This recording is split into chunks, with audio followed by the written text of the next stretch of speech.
Buenas tardes. Bueno, buenas tardes a todos entonces, bienvenidos, bienvenidas en este último encuentro sobre los ángeles y los demonios. Eh, Hoy con David Castillo, que es responsable, encargado, coordinador del CERJUPSION, ¿no? Centro de Estudios de las Relaciones Judeo-Cristianas. Así que bienvenido y gracias. Estamos organizando este año junto con Serjuk, junto con David. Y es para nosotros una experiencia hermosa, una experiencia fuerte, también un hito importante en la congregación, como hemos dicho ya en otros momentos, armar todo un año en conjunto, armar una serie de cursos y nos apasiona y nos entusiasma. David, entonces, ¿qué tal? Buenas tardes. Buenas tardes a todos y todas. Un gusto saludarles en esta tercera conversación sobre este tema que es fascinante, que es amplio, ¿verdad? Y ustedes ya han tenido un recorrido sumamente enriquecedor por las tradiciones del primer y del segundo testamento. Ve que Ha sido, quieras o no, ¿verdad?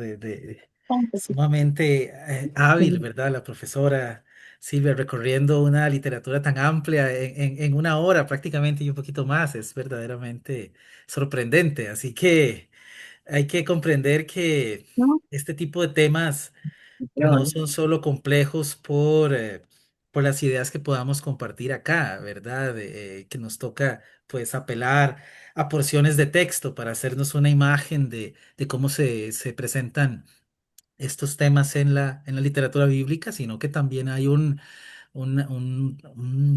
cúmulo, por decirlo así, de ideas que nos acompañan, aprendizajes indirectos en torno al fenómeno de ángeles y demonios que vienen de todos sectores, ¿no? Desde la institución eclesial hasta los productos culturales como la literatura o el cine. Entonces, muchas veces atendemos a estas preguntas a partir de esas combinaciones de información y son las que orientan las explicaciones y el entender. Así que lo que hemos intentado en un curso como este es sugerir algunas líneas de interpretación o de lectura del fenómeno. Eh, y el curso estaba planteado para que pudiésemos ver tres grandes corpus literarios o tres grandes momentos, ¿verdad? El primero, el primer testamento, sumamente amplio, una colección enorme con muchísimo contenido. El segundo testamento, que abordamos la semana anterior. Y un tercer momento que tenía que ver con lo que llamamos la literatura judía intertestamentaria y con esta, pues el periodo intertestamentario. Así que eh, yo lo que voy a hacer es enfocarme a plantear y proponer algunas pistas de, de, de una literatura, ¿verdad?, que podemos incorporar en este periodo y que pueda ir complementando lo que ya se ha estudiado en las dos sesiones anteriores, o por lo menos elaborando y construyendo en ese pequeño edificio de instrumentos de interpretación del tema. Yo les compartí un borrador de un texto que habíamos escrito por acá el año pasado para una presentación sobre ángeles y demonios, un libro que es un cuaderno de estudio que elaboramos acá en Serjuk para el estudio de, valga la redundancia, de las personas, ¿verdad? En su casa o en sus comunidades, en sus grupos. Y esa síntesis se había hecho como una puerta de entrada al estudio de diversos temas. Así que yo lo consideré útil, dado que ahí, ¿verdad? Se hace un abordaje general de ideas que yo voy a utilizar en la presentación de hoy. Y también creo que servía mucho, iba en consonancia con lo que se había estudiado ya en la clase. Y pues ahí ayudará para complementar ahora con las preguntas que ustedes tengan hoy en el cierre. Pero yo me voy a enfocar no en ese texto, sino en algunos aportes relacionados con la época griega, que fue lo que le compartí a don José Luis ahora que él lo envió en la tarde, el pequeño PowerPoint que busca ilustrar y resumir algunas ideas que buscan traer una explicación en torno a los ángeles y demonios en este momento histórico y en este tipo de literatura que llamamos intertestamentaria. Así que yo voy a comenzar a esbozar algunas ideas. Vamos a seguir el estilo que hemos tenido, algo magistral al inicio y posteriormente tener un espacio de preguntas y una conversación amplia para cerrar el curso. Espero bueno, que puedan anotar todo lo que quieran, preguntas, comentarios, los veremos al cierre. Y si hay algún elemento, por supuesto, que no se entienda o que quede por allí en el aire, lo podemos intentar traer a la mesa posteriormente. Como les decía, la idea es intentar pensar el tema de ángeles, el tema de demonios, de otras criaturas del ámbito celeste o celestial, en una, a partir de una categoría, de un término que busca referirnos a una serie de textos y a un momento histórico que han sido particularizados por los estudios bíblicos. O sea que los y las especialistas han ubicado como un momento y como un tipo de literatura que puede resaltar por sí sola y que casualmente es un testimonio de, de un surgimiento robusto de ideas sobre estas criaturas. Aquí tenemos una imagen de un pintor del siglo XVIII que intenta retratar el ascenso de Enoc, ¿verdad? Aquella figura que aparece en los primeros 11 capítulos del libro del Génesis. Texto que nos dice que Enoc subió, ¿verdad? Que Dios lo llevó. Y se fue con Dios, pero interesantemente la representación coloca dos figuras angelicales que lo están llevando, ¿verdad? A la presencia divina. El libro de Enoc va a ser uno de los libros más importantes, junto con el libro de Jubileos y junto con el texto de los 12 patriarcas, que pertenecerán a lo que se llama la literatura intertestamentaria, no canónica, judía, que presenta una serie de descripciones, explicaciones, relatos, donde ángeles, demonios y otros seres tienen un protagonismo especial. Así que es un tema que está presente en el pensamiento cristiano, es un tema que está presente en la literatura fundacional, canónica, o que va junto al lado de los documentos que luego se convierten en canon, y nos servirá mucho para hacernos una imagen de lo que se pensaba un par de décadas, un par de siglos antes del movimiento de Jesús y que va a influir en gran manera en la literatura cristiana que nos legará ese movimiento en sus inicios. Entonces, para comenzar, quiero recitar este texto de Tobit en el capítulo 5 del libro, perdón, del libro de Tobías, que nos ayuda a entender un poco qué está sucediendo en la época griega. Ahorita voy a especificar esto, en la época griega con el pensamiento religioso judío. Y va a ser un testimonio indirecto de la presencia firme, robusta y clara de las creencias en ángeles y demonios que ya eran parte de la fe judía del periodo. Probablemente ustedes conocen el texto, está, como les decía, en el libro de Tobías, en el capítulo 5 y aquí un fragmento de esto. Si alguien no recuerda, el libro de Tobías narra la historia de Tobit, un judío que vive en la diáspora, que por avatares del destino pierde la vista y envía a su hijo a una gran travesía para recuperar un dinero. En esa travesía, pues, participa un ángel oculto en una figura humana, en un hombre que acompaña al chico. Y en esta aventura, pues, hay una serie de acciones que llevan a la curación del padre que ha perdido la vista y también al rescate, digámoslo así, de una mujer que terminará casándose con este chico, que se llama Sara, ¿verdad? El chico será acompañado por un ángel, Sara será afectada por un demonio y ahí veremos pues ya la presencia activa de estos seres representados en una novela que evidencia las creencias de la época.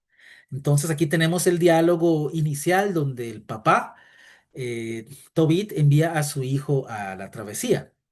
Y bueno, acá dice, habla el chico Tobías y dice a su padre, he encontrado un hombre que es israelita, hermano nuestro, están buscando a alguien que acompañe al chico en la travesía.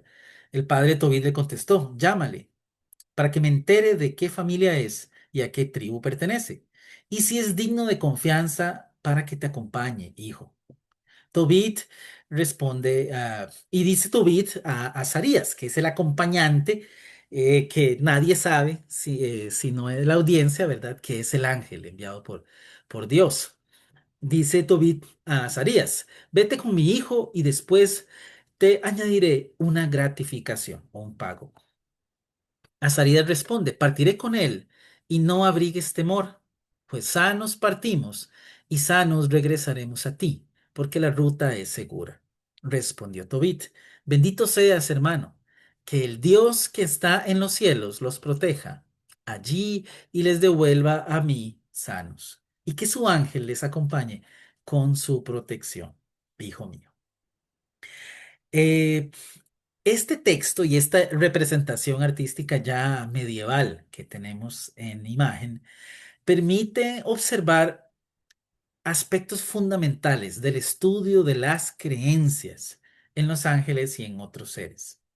La imagen transmite una potente sensación de guía, podríamos decir, de cuidado, de compañía, en la cual una figura celestial, en este caso una persona de presencia robusta, caracterizada por dos alas, lleva de la mano a un pequeño niño, quien es totalmente dependiente del primero. El texto, que ha servido de base para la pintura, enfatiza la situación de un joven que se prepara para un viaje desconocido y en el cual una figura surge como guía y cuidador para la jornada. El deseo de Tobit de que el ángel de Dios acompañe a su hijo en la travesía se materializa sin que los protagonistas se enteren. Solo la persona lectora sabe que Azarías es en verdad el ángel de Dios enviado para socorrer a Tobit y a su familia. Partiendo de este texto y de esta imagen, podemos observar dos características fundamentales que empiezan a asomar con mayor constancia y con mayor claridad en los libros del Primer Testamento que van siendo compuestos después de un periodo histórico fundamental de la antigüedad, de la antigüedad particular de la antigua Israel, valga la redundancia, que es el año 587, fecha del exilio babilónico. Término técnico por ahí para anotar. Hay primero un nuevo grupo de creencias en torno a los seres celestiales. Estas creencias complejizan la imagen y las características. O sea, si un ángel tenía un rasgo repetitivo, ahora el rasgo de esa figura angelical se hace más compleja. Aparecen más rasgos, aparecen más características. Y también lo que tenemos es que van surgiendo nuevas criaturas con nuevas funciones. A partir del periodo del post-exilio, o sea, después de que los babilonios invaden Jerusalén, destruyen el templo, acaban con la monarquía, la literatura que va surgiendo empieza a mostrar que ya no es el ángel de Yahvé, como explicó la profesora, sino diversos ángeles de Dios, ahora identificables individualmente, como Miguel, como Urias o Gabriel, quienes actúan de manera recurrente, ¿ve? En los relatos y en las narrativas y en la literatura como mediadores entre Dios y el pueblo. También, por otro lado, surgen figuras de oposición. Aparece el Satán, miembro de la corte celestial, que luego se convertirá en Satán o Satanás, que es como opositor divino, y también algunos seres de rol demoníaco que van a tener el papel en esta literatura bíblica de representaciones de las creencias sobre el mal. Ojo con el lenguaje porque lo estoy utilizando con mucho cuidado. Representaciones de las creencias del mal en esta literatura. En esta red compleja de ideas, donde tenemos una experiencia religiosa sumamente rica, que expresa miedos, expectativas, esperanzas, eh, marcos éticos y morales, ritos, explicaciones de cómo funciona el mundo, toda esta experiencia religiosa que encierra estas y otras dimensiones es expresada a través de la figura angelical en la literatura que surge ya en la época persa y luego la griega. El nuevo grupo de seres celestiales que aparecen en estos textos tienen asignadas funciones prácticas en el mundo individual, en el mundo social y en el mundo natural. Esas figuras aparecen como respuesta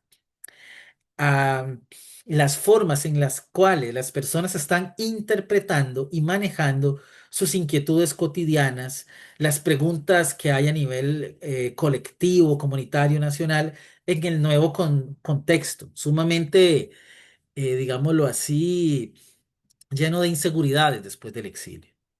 Así, por ejemplo, surge el arcángel Miguel, citado en libros como el de Daniel, que aunque está ambientado en la época babilonia, es un producto de la época griega. Arcángel Miguel concebido como defensor del pueblo de Israel en los conflictos ante pueblos hostiles que rodean y que según el texto buscan hacer daño. Azarías en el libro de Tobías planta la semilla para la creencia en el ángel de la guarda, creencia que podríamos decir busca ratificar la compañía del poder divino en cada experiencia vital. Figuras de los demonios como el demonio Asmodeo permiten explicar los males y los dolores que experimentan los seres humanos en términos materiales, ¿no?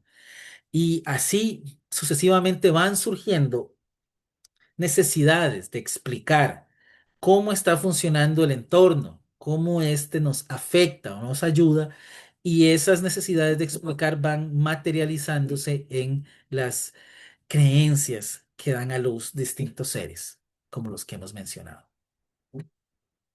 Eh, La literatura entonces intertestamentaria y el periodo intertestamentario, más allá de que esta imagen requiere una complejidad mayor, porque los límites no son tan claros como uno quisiera, la literatura y el periodo buscan hacer referencia a un momento y a un tipo de textos.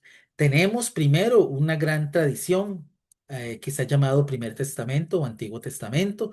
Esta colección, aunque sus libros varían, está ambientada, o sea, sus contenidos nos dicen que suceden en momentos históricos y lugares particulares, refiriéndose primero a los inicios del mundo, que no tiene fecha, pero a los relatos patriarcales que alguna persona sugiere están ambientados con características del, no sé, del territorio cananeo en el siglo XIX, antes de la era común, hasta el año 400 del siglo quinto, cuando se escribe Esdras, Nehemías, o por lo menos donde se ambienta Esdras y Nehemías, que son los relatos del retorno de la experiencia babilónica.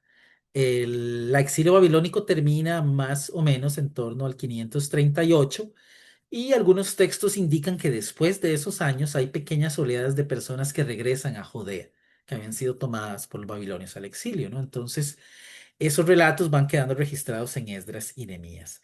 El Primer Testamento entonces tiene una cronología sumamente amplia, pero su composición, sin duda alguna, final es muy tardía, siglo quinto, por allí, esto es todo un debate, época persa o luego la época griega que inicia en el siglo cuarto, pero lo que tenemos ahí, como ya estudiamos, es ideas poco complejizadas, tal vez, y poco desarrolladas en comparación con el siguiente periodo histórico. El ángel de Yahvé, como nos indicó la profesora, es uno de los protagonistas más importantes de esta literatura. Cuando estudiamos el Segundo Testamento, estudiamos literatura que está ubicada más o menos entre el año 50 y 150 de la era común. Es una literatura producto de los movimientos cristianos de los orígenes y básicamente tiene dos contenidos centrales, ¿no? Una narrativa en torno al movimiento de Jesús y una narrativa en torno al desarrollo de distintas comunidades de creyentes. Este Segundo Testamento, como menciono acá, probablemente tiene la mayoría de su composición en el siglo primero, en la segunda mitad, y en algunos años del siglo segundo, dependiendo de la teoría que utilicemos. Pero aquí ya tenemos una sofisticación de las ideas sobre ángeles y demonios, en el sentido de que hablar de ángeles y demonios eh, en términos de formas jerárquicas, de afectación a los seres humanos, de influencia sobre la naturaleza, inclusive de soporte a naciones, participación en conflictos, etcétera, es algo que parece haber adquirido una naturaleza y una naturalidad amplia. La gente ya Habla de diablo, habla de demonio con toda confianza, algo que no encontramos en el Primer Testamento. Este vacío puede ser llenado a partir del examen de la literatura y del periodo del intertestamento. Para simplificarlo, porque tiene más complejidades, la literatura del intertestamento busca llenar un vacío que eh, está allí simple y sencillamente porque la narrativa del Primer Testamento y del Segundo Testamento nos colocan en ambientaciones de alguna manera engañosas. Voy a explicarme lo que quiero decir. El Primer Testamento cristiano o Antiguo Testamento termina con los textos proféticos, Malaquías. Y Malaquías está ambientado en el siglo quinto, cuarto. Lo que sucede allí es que después de esto viene el Evangelio de Mateo. Entonces algunas personas pensaban que había un vacío de 400 años allí de información. Sabemos hoy que pues el texto se ambienta en esa época y otros textos se ambientan en épocas más anteriores, pero sin duda alguna hay producción de textos en ese vacío que los especialistas consideraban. Por ejemplo, Daniel, un libro escrito en el año 160 por allí. La segunda característica entonces del intertestamento es que, la primera, perdón, es que es una literatura que surge en este vacío de la época griega, que es un vacío silencioso, por decirlo así, y que va a ser una literatura que mezcla, una literatura mixta que especialmente va a hablar de héroes y heroínas que viven en la diáspora y cuyos textos en algún momento tendrán como eje central revelaciones apocalípticas, una nueva forma de expresar las creencias religiosas, especialmente particular del periodo griego. Eh, Tienen, por supuesto, como características la literatura intertestamentaria de ser entonces escritos bajo la influencia de el helenismo, que es el marco cultural traído por Alejandro Magno cuando Alejandro Magno invade el territorio a partir del año 332. El libro de los Macabeos es un testimonio de este tipo de literatura, el libro de Daniel también, especialmente su segunda parte, del 7 al 14. Y hay ideas religiosas que se complejizan. Lo que conocíamos como ángel antes de la época persa es distinto a lo que conocemos como ángel en este momento griego. Así que el intertestamento puede ser conocido especialmente como la época griega, donde surgen textos que van a tener una nueva forma de creer y de pensar, que vienen desarrollándose desde la antigüedad, pero que pueden distinguirse y que explican las ideas que son ya comunes en el Segundo Testamento y que para quien terminó leyendo el libro de Malaquías son una novedad absoluta. Recordemos también que la Biblia hebrea, el canon hebreo, termina en el libro de, bueno, dependiendo, termina en Crónicas o en Esdras o en Nehemías, que son textos que hablan del fin del periodo persa. Por eso es que se cree que hay un vacío en la producción literaria y en la referencia a esta época griega. Como les he dicho, no es así. Hay textos editados o compuestos en la época griega, pero no nos son tan visibles, tal vez porque no conocemos, que están allí ambientados. El libro de Tobit se ambienta en otra época, inclusive está en Asiria, ¿verdad? Uno diría que no tienen relación, pero son textos que surgen en la época griega, en este vacío que se ha llamado intertestamentario. Entonces, eso hay que precisarlo, pero bueno, no es una sesión para eso. Textos de la época persa y griega, que es lo que nos interesa. Entonces, para salirnos un poco de la camisa de la literatura intertestamentaria. Job, Crónicas, Zacarías, Daniel. Aquí tenemos inicios de sofisticación o complejización de las ideas religiosas relacionadas a seres angelicales o demoníacos. Tenemos la presencia de el Satán como un ángel que sirve en la corte divina. Tenemos la presencia de Satán ya o Satanás como una divinidad opositora, una sola mención al menos, pero distinta a el Satán de Job. Tenemos ángeles ya con nombres y con poderes distintos a los que tenía el ángel de Yahvé, y tenemos demonios con gran influencia. Libros como el de Tobías, donde hay ángeles y demonios ya como creencias consolidadas en el pensamiento. Hay una influencia notoria, ¿verdad? Un demonio que afecta a una mujer y tenemos hasta exorcismos inclusive en este texto. Ambas literaturas, estas dos primeras que he mencionado, están en el canon. Algunos solamente en el canon protestante o en la Biblia hebrea y otras ya en la Biblia de los 70 y en el canon católico, como Tobías. Pero también tenemos otro grupo literario, que es el que está más relacionado al concepto de intertestamento, pero también a la idea de libros apócrifos o o pseudoepígrafos, que es el libro de Enoc, el libro de los jubileos, por ejemplo, ¿verdad? Y el testamento de los 12 patriarcas y otros textos más allí. Estos libros de Enoch y Jubileos, especialmente el primero, alguna vez parte del canon, ¿verdad? Parte hoy, ¿verdad? De algunas Biblias de movimientos cristianos que se desarrollaron en Egipto, son muy importantes, porque Enoch y Jubileos se dan a la tarea de explicar de dónde salieron los ángeles de los cuales están hablando, por ejemplo, Tobías. ¿Y de dónde salieron los demonios que Jesús exorciza en el Nuevo Testamento, por decirlo así? Enoc y Jubileos quieren responder la pregunta por sobre cómo funciona el mundo a partir de la presencia de ángeles, de demonios y de una batalla cósmica que ya también mencionó la profesora en nuestras clases anteriores. Eh, Volvemos a Tobías para poder ilustrar un poco más esto que está pasando. En el capítulo 6, en los versos 2 al 9, tenemos esta sección literaria.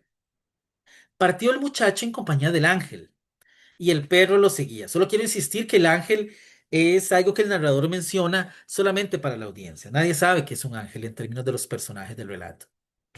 Una noche, yendo de camino, acamparon junto al río Tigris. Bajó el muchacho al río a lavarse los pies, cuando saltó del agua un gran pez que quería devorar el pie del muchacho.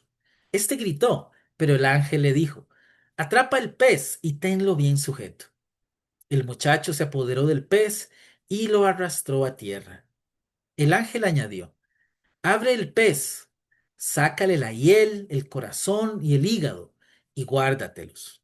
Y tira los intestinos, porque su hiel, su corazón y su hígado son remedios útiles. El joven abrió el pez y tomó la hiel, el corazón y el hígado. Asó parte del pez y lo comió, salando el resto. Luego continuaron juntos su camino hasta cerca de Media, en Media y en Persia. Preguntó entonces el muchacho al ángel, hermano Azarías, ¿qué remedios hay en el corazón, el hígado y la hiel del pez?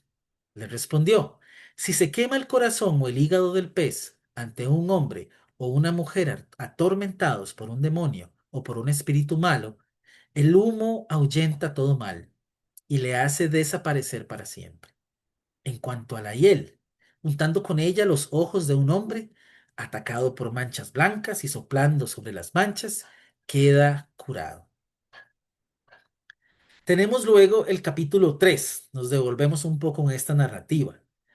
El capítulo 3 narra las oraciones de el papá de Tobías, Tobit, en un lugar, ¿verdad?, del territorio, y posteriormente las oraciones de otro personaje, este femenino, que se llama Sara. Y dice así, aquel día también Sara, hija de Reuel, el de Ecbátana de Media, fue insultada por una de las esclavas de su padre, porque había sido dada en matrimonio a 7 hombres, pero el malvado demonio Asmodeo los había matado antes de que se unieran a ella como esposa.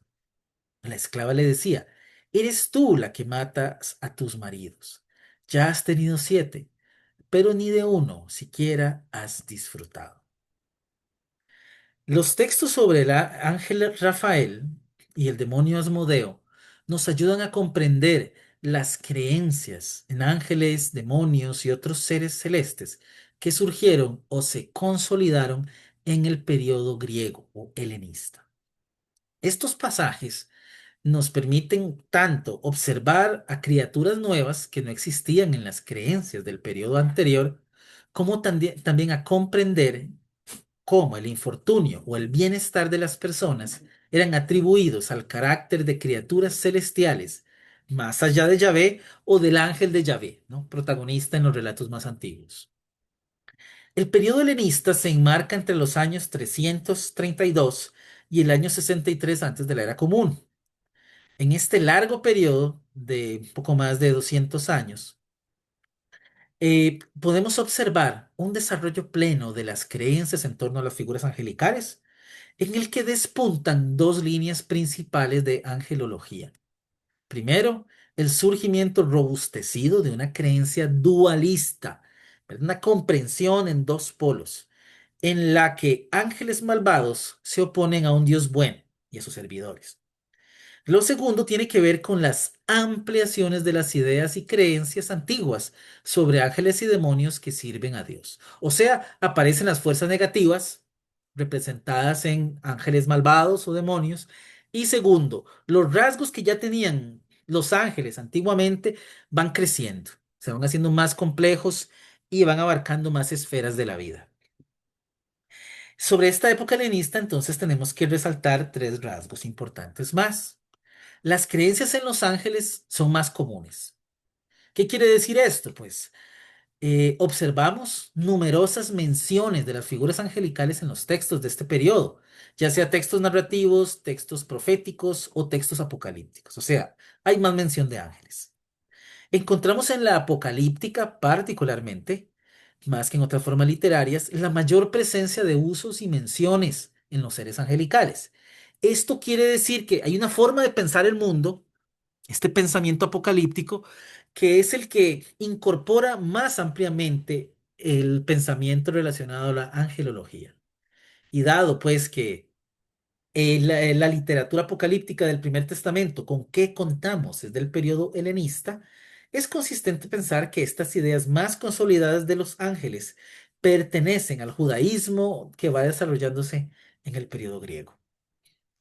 Dicho rasgo sobre la apocalíptica permite ver que no es en todos los grupos judíos de la época, sino especialmente en el judaísmo apocalíptico y no en otros, en donde encontramos una mayor incorporación de la creencia de los seres angelicales. Esto tal vez se muestra más claramente en alguna literatura del Segundo Testamento, del Nuevo Testamento o de los estudios del siglo primero de los grupos judíos, donde sectores como los fariseos creen en estas figuras, pero los saduceos las descartan.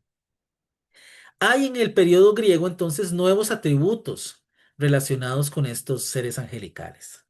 Hay una multiplicación de espíritus buenos y malos que podemos atribuir a influencias culturales persas a través de la dominación de Persia sobre Babilonia. Recordemos que muchos judíos se habían ido a vivir a Babilonia. ¿Esto por qué? Porque después del destierro, después de la invasión babilónica del territorio judío, notamos en los escritos que crece el interés de los judíos por el pensamiento de la angelología. Un ejemplo de la influencia cultural que Babilonia pudo tener sobre Judá y el pensamiento religioso allí es la creencia en siete ángeles que encabezan la jerarquía celestial: Uriel, Rafael, Raguel, Miguel, Saracael, Gabriel y Remiel. La fe en dichas figuras es muy cercana a una creencia presente en Babilonia sobre siete divinidades astrales, que pudieron haber sido inculturadas, o sea, transformadas e incorporadas al pensamiento judío posterior. O sea, estos siete ángeles de las creencias judías podrían estar fundamentadas en siete figuras divinas que vienen de las creencias babilonias. Las funciones de estos siete ángeles se van desarrollando con el paso del tiempo hasta llegar al momento donde son intermediarios por las personas, revelan secretos de Dios referentes a la tierra o al cielo, ¿verdad? Una función cuasi profética, y guían a las personas hacia el bien, en términos éticos y morales. Eh, Adicionalmente, ¿verdad? En la época griega encontramos también el surgimiento de muchas criaturas que pueblan ahora el espacio celestial y que actúan e influyen en el mundo natural y social. Antes del periodo del destierro en Babilonia, como ya vimos, es muy importante Babilonia y ubicarlo históricamente, no aparecía la condición moral de los ángeles. ¿Qué significa esto? Bueno, que si había ángeles buenos o malos.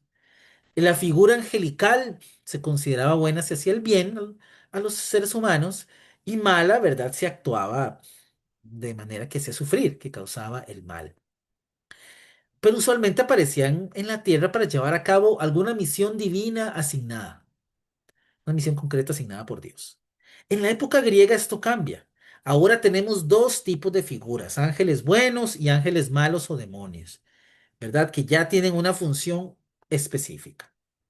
Estos seres, la creencia en estos seres parece haber tenido una función cuasi psicológico religiosa, por decirlo así. Habían preguntas sobre la manera en que se podía alcanzar la esfera de lo divino y a la divinidad. Pero bueno, conforme va pasando el tiempo, el antiguo Israel moviéndose hacia el pueblo judío, el contacto con Dios se va alejando por los ritos, por las creencias. Dios se va haciendo más trascendente. Así que había la necesidad de llenar un amplio espacio, ¿no? Que había dejado este proceso. Así pues, iban apareciendo figuras que llenaban ese espacio que había quedado libre, ¿verdad? En algún momento se les llama los neumata, seres con la función de unir el espacio celeste que se concebía ya muy alejado con el mundo terrestre y las personas que estaban allí. Entre los nuevos atributos tenemos figuras que ayudan y protegen a las personas piadosas, como ya vimos en el caso de Tobit y Tobías, otras que llevan las súplicas de las personas piadosas ante Dios, realizando una función de mediadores como Daniel 5, pero también como Sarra. También ángeles que ejecutan los castigos divinos, que anotan, llevan un récord de las acciones humanas, ¿verdad? Dado que las acciones humanas serán tomadas en cuenta en lo que se concibe será un juicio final divino donde se determinará el castigo eterno o la alegría y la plenitud de vida eternas. En textos no apocalípticos, o sea, fuera de la cosmovisión, de la forma de pensar apocalíptica, como la novela midrásica de José y Asenat, otro texto apócrifo, el ángel tiene la función de ser un mediador y un maestro. Podríamos decir que lo que leímos ahorita sobre Tobías también hay funciones aquí, ¿verdad? De enseñanza pedagógicas, cuando le indica cómo curar a alguien, para qué sirve en las entrañas de un pez. Y particularmente en los textos apocalípticos observamos la función de anunciar, de ser un guía celestial o de interpretar misterios, como pasa en Daniel 7, ¿verdad? Cuando Daniel está sorprendido por las bestias que salen del mar y el ángel le dice, tranquilo, mira, bueno, tranquilo, no sé, no creo que eso de tranquilidad, pero es que le da mucho miedo las bestias.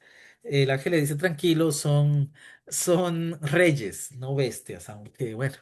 No creo que quedase uno muy tranquilo con los reyes imperiales, como lo demuestra la realidad actual que vivimos. Todas estas características de los ángeles son nuevas, o podríamos decir que aparecen con mayor constancia y solidez en la literatura de este periodo. Aquí está uno de los ejemplos que citaba sobre Daniel 7, ¿no? Yo, Daniel, quedé profundamente preocupado por estas cosas y desconcertado por las visiones de mi fantasía. Acaba de ver cuatro bestias salir del mar y el hombre no entiende nada. Entonces dice, me acerqué a uno de los presentes y le pedí que me explicara el sentido de todo aquello. Él me respondió explicándome la interpretación de las visiones. Las cuatro bestias gigantescas corresponden a cuatro reyes que aparecerán en el mundo. En el pasaje de Daniel, la función del ángel es la de un develador e intérprete de misterios, ayudando al profeta a comprender las visiones que ha recibido por medios divinos. Algo similar sucede en Daniel 9:21, donde mientras Daniel ora, Gabriel, el personaje, dice que yo había visto antes en la visión, se me acercó volando a la hora de la ofrenda de la tarde. Este texto, que pertenece a la época griega, permite afirmar que el uso de nombrar a los ángeles a través de un título o un nombre específico, en este caso Gabriel, se había convertido en una costumbre, ¿no? Eso no lo tenemos en la literatura más antigua. Eh, Hay otras criaturas, ¿verdad?, que van más allá de ángeles, por lo menos a partir de los nombres, o hay una riqueza de lenguaje para referirse a estos seres. que colocamos bajo la sombrilla de ángeles. Eh, Hijos de Dios, hijos del cielo, santos, los que no duermen, los vigilantes, serán otras formas de referirse en la literatura intertestamentaria y especialmente apócrifa a estos seres. De acuerdo a Piñero, ¿verdad? En esta obra sobre los textos apócrifos, genial, de 4 tomos, si mal no recuerdo. El nombre vigilantes, esa traducción al español, se emplea particularmente para designar a los seres, a los ángeles caídos que tuvieron encuentros sexuales con las hijas de los seres humanos. Esto es una reinterpretación y una expansión del texto que está en Génesis 6 del 1 al 4, ¿no? Un texto sumamente peculiar que habla de la creación de los grandes héroes de la antigüedad, una mezcla entre seres humanos y Elohim, que se menciona ahí, que son criaturas divinas, ángeles, dioses, en fin, habría que buscar ahí cómo podemos interpretar ese término. Esta leyenda se amplía, ¿verdad? Y se desarrolla en los libros de Enoc, de Jubileos y en el testamento de los 12 patriarcas, pero busca dar cuenta de el surgimiento de estos seres.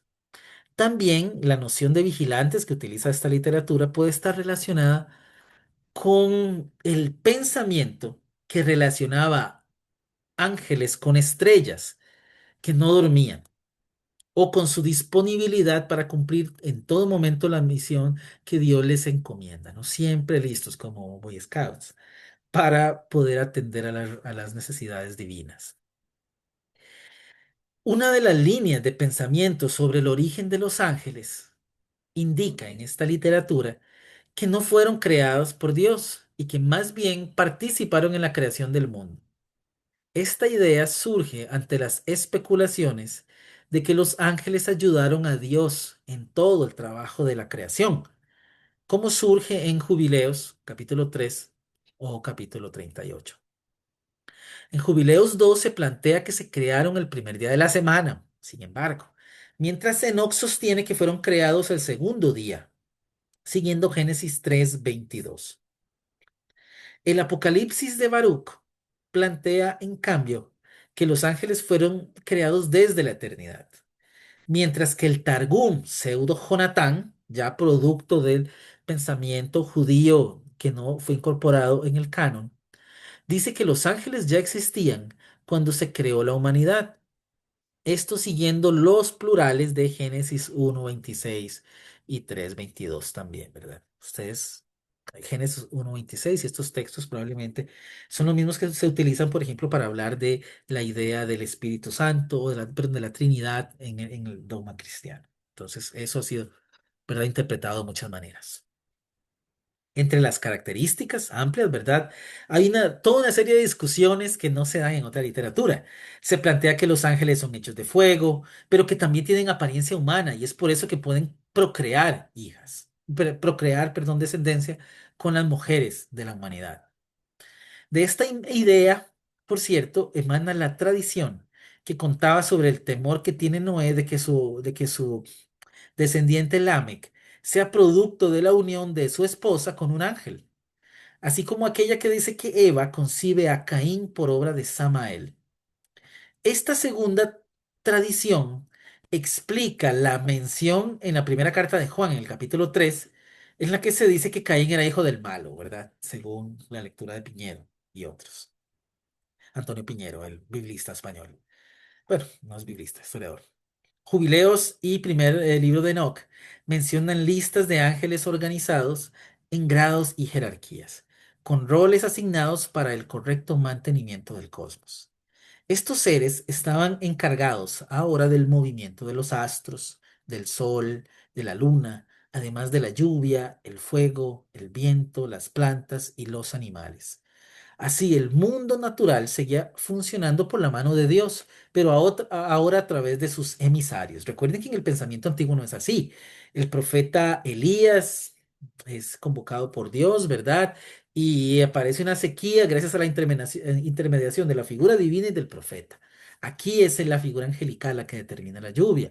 Igual, Moisés levanta sus manos a Dios en medio de la guerra en Gabaón y el sol se detiene. Aquí son los ángeles los que mueven los astros.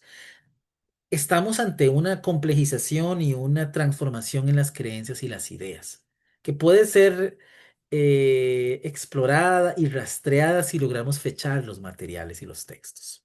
Pero hay cambios, hay desarrollo en las ideas religiosas, como lo hay hasta hoy. Eh, Ñero, ¿verdad? Nos ayuda a recuperar una porción del segundo libro de Enoch que nos ayuda a plantear estos pensamientos de las creaciones y de las funciones. En el primer cielo hay 200 ángeles, dice el segundo libro de Enoch, que mandan en las estrellas. En ese mismo cielo están los almacenes de nieve, de hielo, de escarcha, custodiados por los ángeles. 15 miriadas de ángeles del cuarto cielo conducen el carro del sol de día y 1000 ángeles lo hacen de noche. El carro del sol es precedido por ángeles de 6 alas y le dan fuego 100 espíritus celestes. Imagínense ustedes esto, una clase, yo no sé, biología, ¿verdad? Que intenta explicar cómo funciona el mundo natural y escuchan esta respuesta. Esto era un conocimiento, una oferta de conocimiento en el mundo donde surge el relato.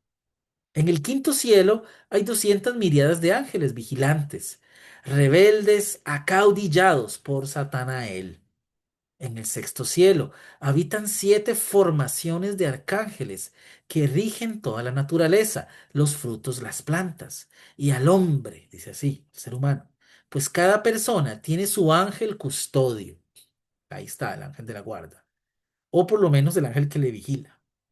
Entre estos arcángeles hay 7 fénix, 7 querubines y 7 hexápteridos. En el séptimo cielo están las virtudes, dominaciones, potestades, querubines, serafines, tronos, todo este lenguaje, ¿verdad? Que vemos a veces en en las tradiciones del Primer Testamento o en las cartas paulinas o deuteropaulinas. Tronos y 10 escuadrones de ángeles de muchos ojos, a saber, los Ofanim. Y el relato sigue y sigue. Eh, en otros textos, por ejemplo en Jubileos 30, los ángeles son descritos como seres que asumen un rol sacerdotal en un templo celestial. La comprensión religiosa de cierto periodo, hay un templo celestial que es el modelo divino del templo terrenal y en esa interrelación, ¿verdad? Este, en esa interrelación, pues, hay un ángel en el cielo que hace las funciones del sacerdote de la tierra. Y también estos ángeles son muy observantes de la religión, ¿no? Entonces, respetan el sábado, respetan la fiesta de las semanas, etcétera. Aquí vemos que estos textos reflejan una época donde ciertos rasgos externos de la fe del pueblo se van haciendo más importantes. Tan importantes que inclusive los textos dicen que los ángeles habían nacido con un cuerpo circuncidado, según Jubileos. Por eso es fundamental ubicar estos textos y enfatizar que muchos de ellos surgen en la época griega.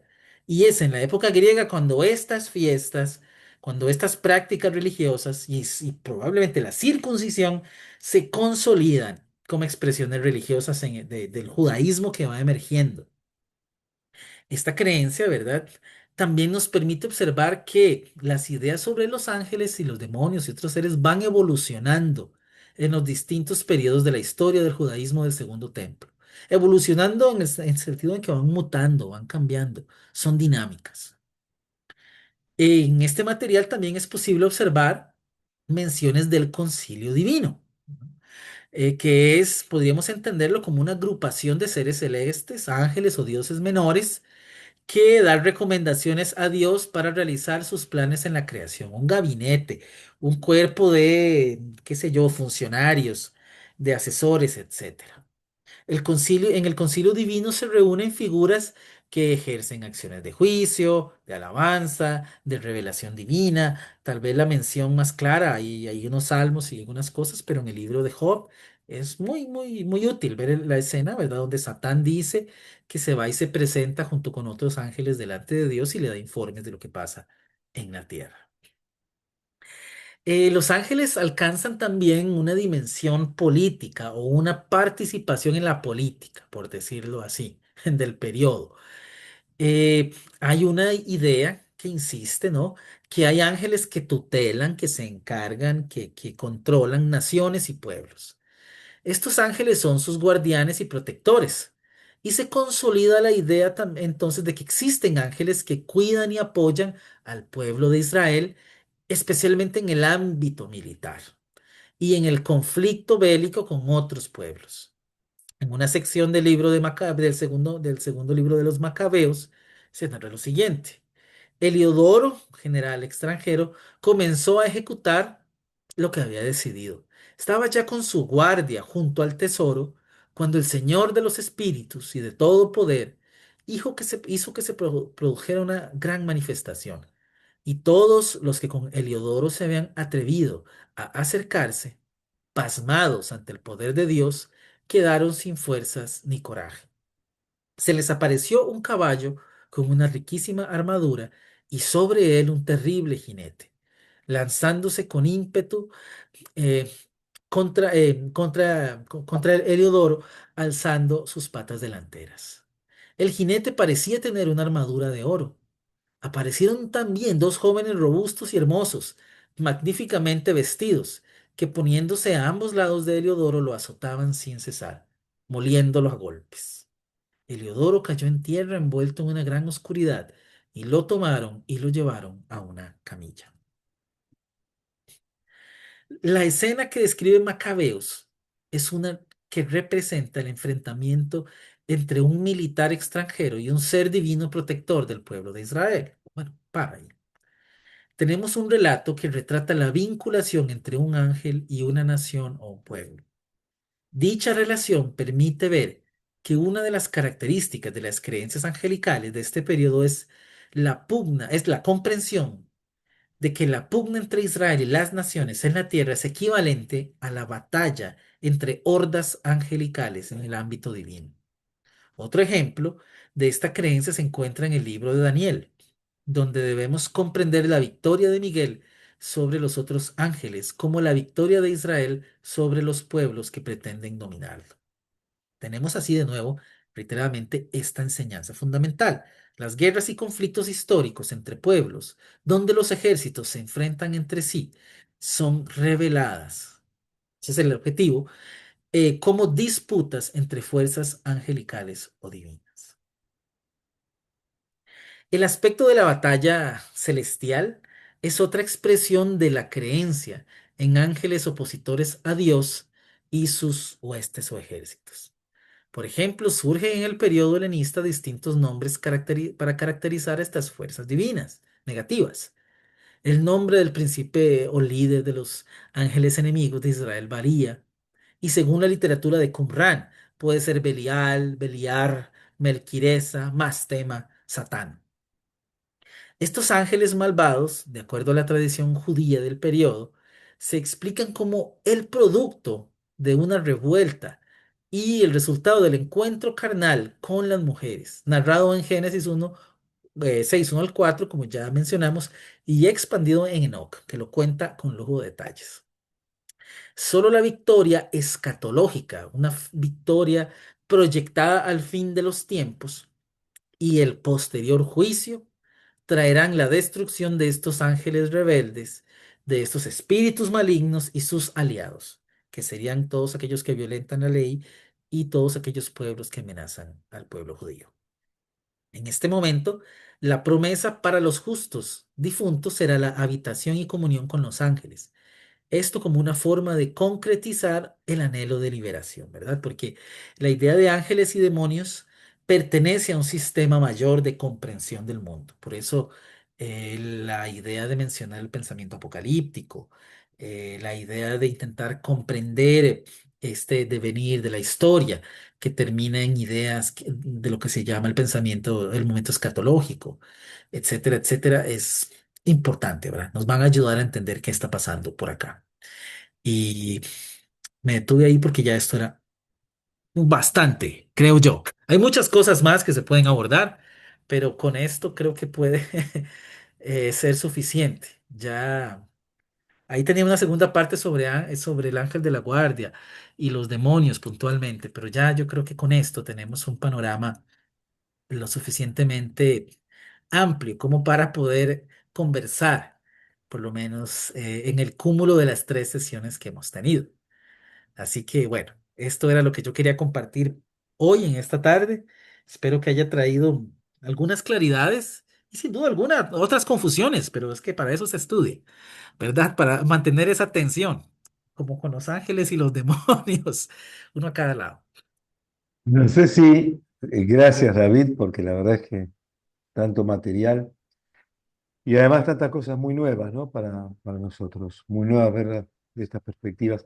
Sería lindo el aporte, las preguntas y los comentarios de los presentes, que supongo debe haber un montón de cosas dando vueltas, por lo menos nos quedan permanentemente así, no sé, dispuestos ahora a este pequeño espacio de comentarios, de preguntas.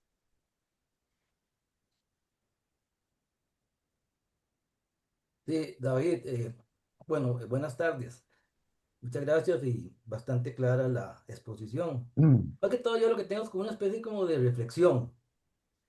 Este, en vista de que esta creencia de los ángeles como la tenemos actualmente, ya se dio en una época tardía, con la aparición del diablo, que antes no se creía en el Antiguo Testamento como lo tenemos nosotros claros. Vemos como que en la Biblia hay una caminata que se da un ensayo y error. Por ejemplo, así por ejemplo, nada más se me ocurre el caso de Abraham, que Abraham, una vez que falleció, fue al Seol, o sea, al inframundo. Ya luego de la creencia que tenemos cada uno de nosotros es que vamos al cielo. O sea, cómo se han ido cambiando a través de la historia todas esas creencias en que lo que servía bueno, funcionaba por un tiempo y lo que no desechaba. Vemos el caso igual en la época de los jueces, la época de los reyes mm, y en la época cuando se creía en la ley de la retribución, que ya luego no funcionó, entonces ya creemos en una vida posterior, una vez que fallecemos, ¿verdad? La pregunta concreta, o más que todo la inquietud que tengo, es que, repito, como esta creencia tardía de cómo concebimos ahora a los ángeles, a los demonios, ya se dio en el Segundo Testamento y en la época apocalíptica, ya no hay margen como para que podamos creer o desechar esa creencia que tenemos de los ángeles, o por lo menos variarla, porque si bien es cierto, la Biblia se interpreta, pero ya no hay escritura. Al no haber escritura, es muy difícil cambiar esa mm, concepción. O sea, que nos vamos a quedar con esas creencias que tenemos actualmente de los ángeles, como las concebimos actualmente. Esa es la duda que yo tengo. Y, y otra cosita que me llamó la atención es lo de Enoch. Enoch ahí que usted mencionó a Satanael. Primera vez que escucho yo a Satanael, mm, porque esa terminación de él al final, él es Dios. O sea, Satán es una mezcla de nombre de Satán con Dios. Entonces, no sé, primera vez que escucho ese nombre y tal vez no sé si usted tiene alguna, algo más concreto de ese demonio Satanael. Gracias, David. Satanael es como Gabriel o como Miguel o como Uriel, ¿verdad? Es muy interesante porque de alguna manera el relato de Enoch está intentando atender a esas preguntas referentes a cómo lidiar con un mundo visto de manera individual y colectiva que representa un caos y una contradicción y una contrariedad. Y de alguna manera, ¿verdad? Adherirse a cosas que a veces nos adherimos. El mal no ha existido desde siempre. Dios creó el mundo y creó un mundo nuevo.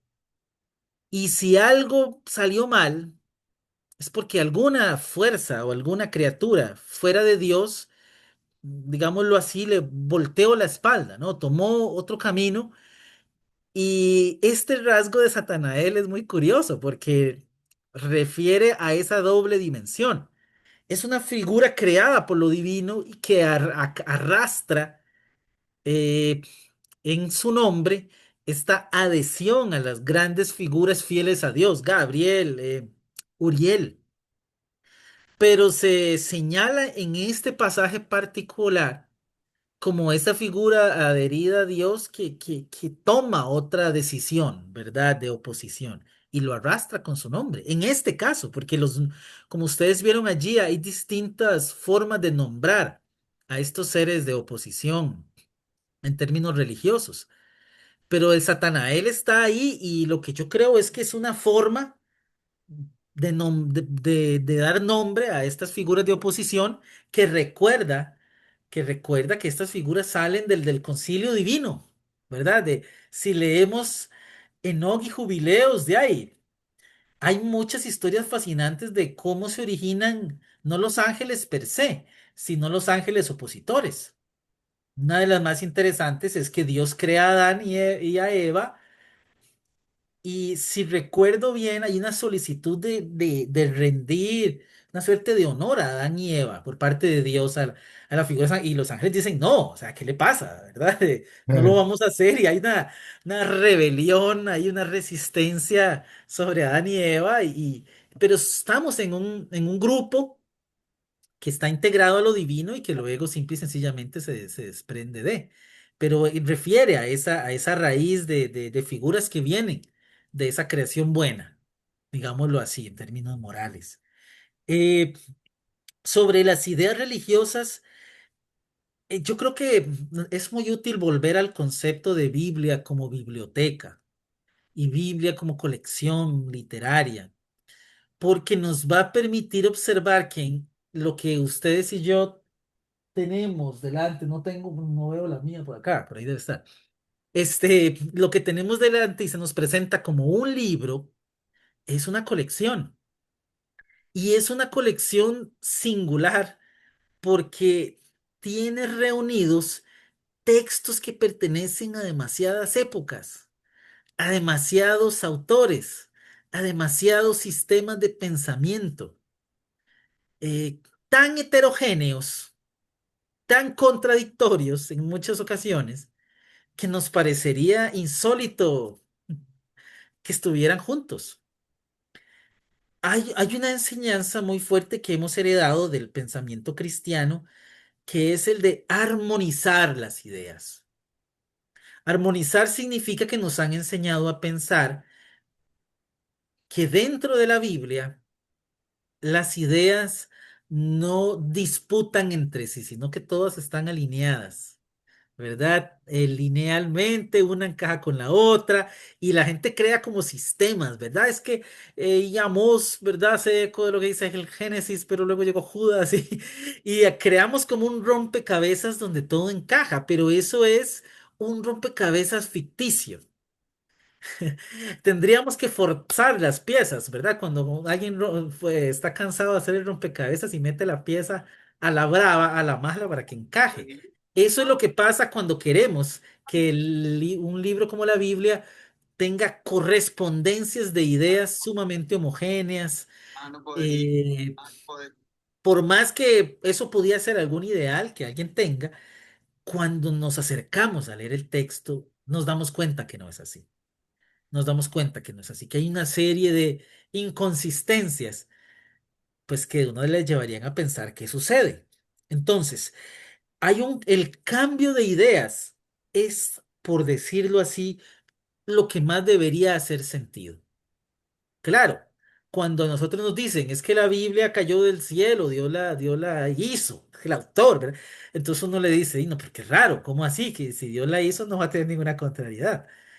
Pero los estudios bíblicos, perdón, no contrariedad, contradicción. Pero los estudios bíblicos, ¿verdad? Que son la herramienta que se crea en el siglo 18, más o menos, 19 ya con consolidación, para explicar el libro de la Biblia, como si fuésemos a explicar cualquier otro libro, producto de los seres humanos, y nos ayuda a entender que estos textos vienen, ¿verdad? De la pluma de autores, en su mayoría pertenecientes a distintas épocas, pues hace mucho sentido. Hace mucho sentido ver que de ahí lo que se pensaba en el año 800 no es lo mismo de lo que se pensaba en el año 200. Y si le sumamos 400 años más, cuando ya se ha ido desarrollando la iglesia cristiana, hay cambios significativos.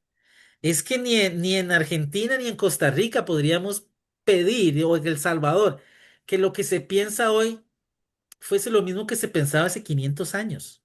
Que no es la verdad. Si estudiamos historia moderna y utilizamos en lugar de el episodio Babilonia, el episodio de colonización española, hay un quiebre en los sistemas de pensamiento. Hoy tenemos resabios, algunas cosas que nos recuerdan alguna ideita de lo que existió en el periodo antes de la colonia, pero hay otras ideas que se han ido imponiendo en el territorio. Ahora un libro, cuando estudiamos la época griega, el año 200, y queremos remontarnos a otro libro que está arrastrando ideas del año 800, estamos pidiéndole, como decimos popularmente, peras al olmo. Cuando le pedimos, ¿verdad?, que haya una línea de pensamiento inmutable e inquebrantable, ¿verdad? Hay un texto muy interesante que habla sobre la historia de las ideas. Es un texto sobre ciencia, pensamiento científico, y quiere rastrear, ¿verdad?, cómo el siglo XVI es un siglo de muchos descubrimientos de cómo funciona el mundo natural. Y decía todo, es verdad, es un libro que habla también de la ciencia europea, especialmente porque es la que tiene producción escrita más conocida, más la hegemónica, la que se ha impuesto en su mayoría, ¿verdad? Y la que ha tenido una efectividad interesante, no que otros no lo hayan tenido, pero se ha impuesto con mayor éxito. Y el texto, al ser escrito desde Europa, dice, toda persona inglesa que se respete sabe que en los montes de tal zona hay hombres lobo. Y cuando escuchamos los aullidos es que hay hombres lobo. Estamos hablando del año 1600 y resto.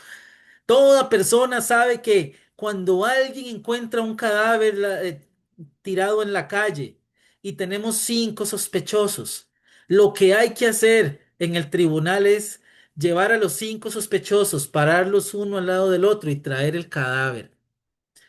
Y cuando el cadáver empiece a sangrar, colocado frente a uno de los 5 sospechosos, tendremos a la persona que lo mató. Imagínense ustedes si esas fueran las formas de garantizar quién es el culpable de un crimen.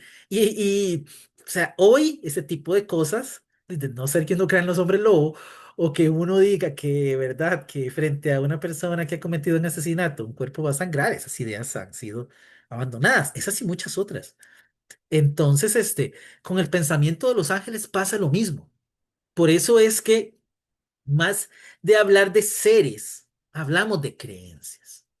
Y que los textos lo que nos reflejan es, digamos, la creencia de un momento, de un lugar y de un grupo. Si vamos a hablar, si nos sentamos con un fariseo y un saduceo del siglo primero de la época de Jesús, que sigan las convenciones esperables de sus grupos, de, uno va a defender la existencia de ángeles y la vida después de la vida, y otro va a decir que eso es un disparate. Podemos hacer el mismo ejercicio hoy y tener a una persona o un grupo que va a defender a capa y espada que los ángeles y los demonios existen y te van a afectar física y emocionalmente. Y otra persona va a decir que no hay ninguna evidencia material de eso, así que no creen eso.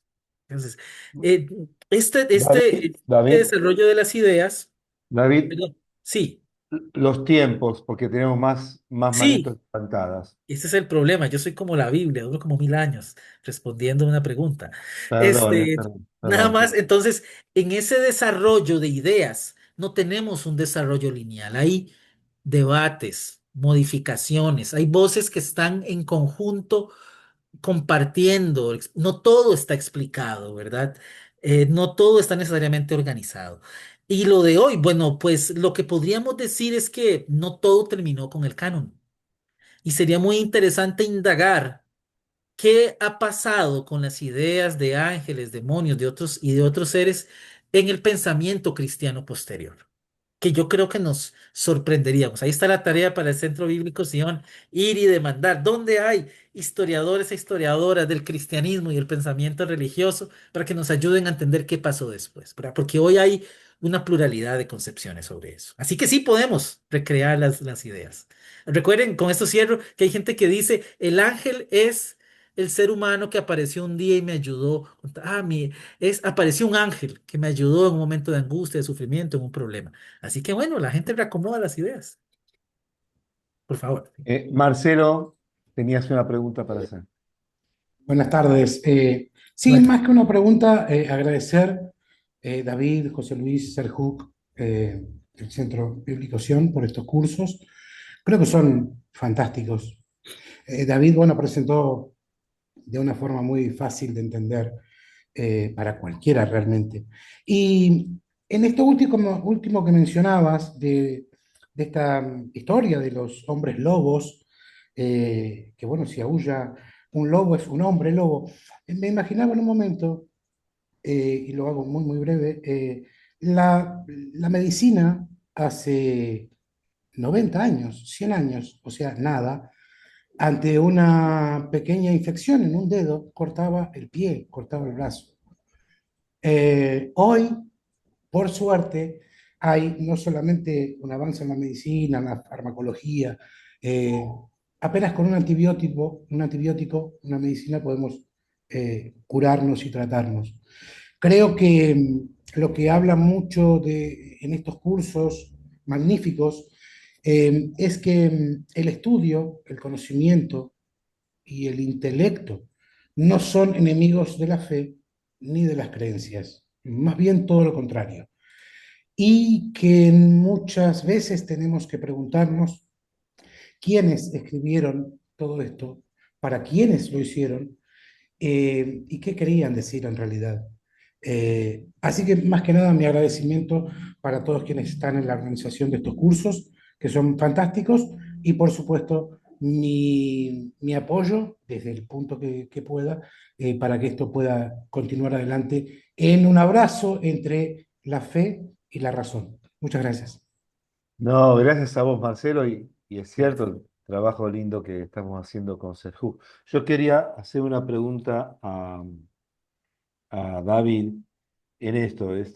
Lo que planteó David está muy, muy bien explicado, muy bien desarrollado en un pequeño librito sobre ángeles y demonios que hizo Serjú allí en Costa Rica. No sé si es posible conseguir ese libro, si se puede comprar como PDF, se puede conseguir como ebook, cómo, cómo podemos acceder a ese material, si es posible acceder, o está en, no sé, en Amazon, no sé. claro, José Luis, muchas gracias. Hemos hecho el proceso de subir a Amazon, pero no ha terminado el proceso. Pero la idea Ah, sería subirlo. En todo caso, estamos haciendo este plan de poder ir a Argentina y podríamos llevar algunos ejemplares en caso de que haya interés, ¿verdad? Para colocar el texto por allí. Pero vamos a darle seguimiento porque nos parece que es un tema importante y que esta concepción bíblica que el Centro Sion en Buenos Aires que en Serhug y en otros espacios intenta colocar, tiene mucho que decir, que nos ayuda a comprender. Como decía Marcelo, el conocimiento tiene trayectoria, ¿verdad? Y el conocimiento religioso también. De alguna manera, creo yo, muchas personas, especialmente personas que han, que van desarrollando un pensamiento, herramientas de comprensión, tal vez en otras ciencias, en otros campos, a veces son un poco injustas con el texto de la Biblia y con las comunidades que están detrás. A veces son inclusive poco conscientes de que como personas tenemos también una biografía intelectual, una biografía en nuestro desarrollo experiencial de conocimiento y en la experiencia acumulada nos ha dado forma de ver el mundo que tal vez es distinta e inclusive contraria a nuestras formas hace 5, 10 o 15 o 20 años. radicalmente opuesta puede ser. Y lo que podemos decir es que la Biblia nos permite, o la Biblia puede convertirse en un espejo, ¿verdad? Con distintas épocas, distintos grupos, o una, mejor dicho, una ventana, a través del cual nos asomamos, observamos y decimos, mira, qué interesante. Estas eran las formas de comprensión, estas eran las formas de explicación, estas eran las maneras de intentar responder a las inquietudes que verdaderamente afectaban a las personas y requerían de una explicación. ¿Cómo lidiamos hoy en día, por ejemplo, con una enfermedad? ¿Qué decimos? ¿Mm? ¿Dios te la mandó para hacerte más fuerte? ¿O el agua estaba contaminada? ¿O los vegetales estaban llenos de pesticidas?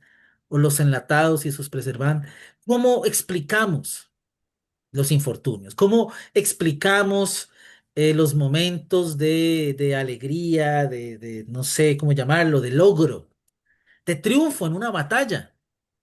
¿Por qué está ganando digámoslo así, las formas políticas de Estados Unidos, que mueve sus portaaviones por todos los océanos sin ningún tipo de resistencia?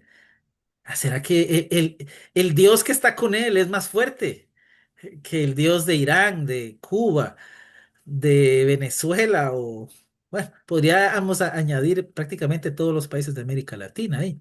Argentina, Bolivia, Panamá, Honduras, para hacer una lista no exagerada de los últimos países. Palestina, Y, bueno, es Palestina. que no me quiero ir hasta allá, pero Palestina, Groenlandia y Dinamarca, o sea, no, nos quedamos, me quedo yo sin saliva acá.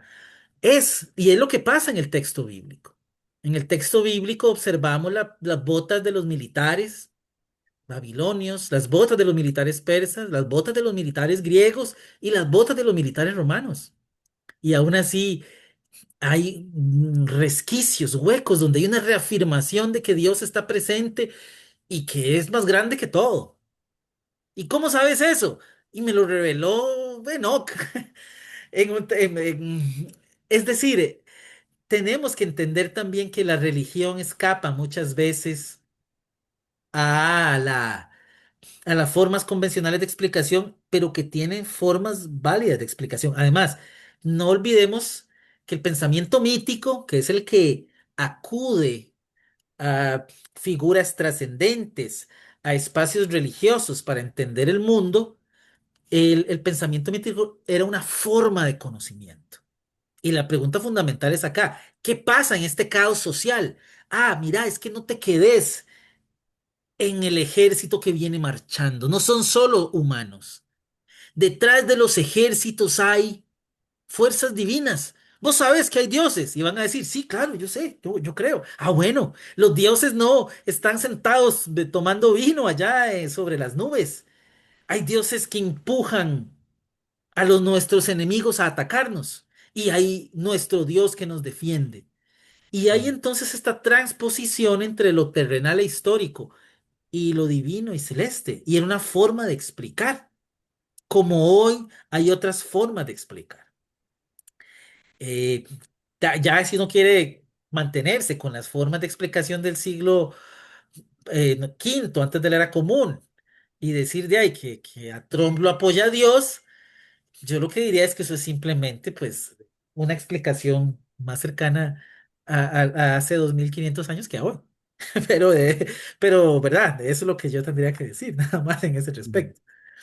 Bien, nosotros vamos a cerrar acá y invitar a la semana, en marzo, después van a recibir invitación para continuar con este ciclo de cursos, con algo que también creo que es muy, muy, muy interesante en la historia de la Biblia, cómo se nombra a Dios, con qué nombres, con qué imágenes y por qué.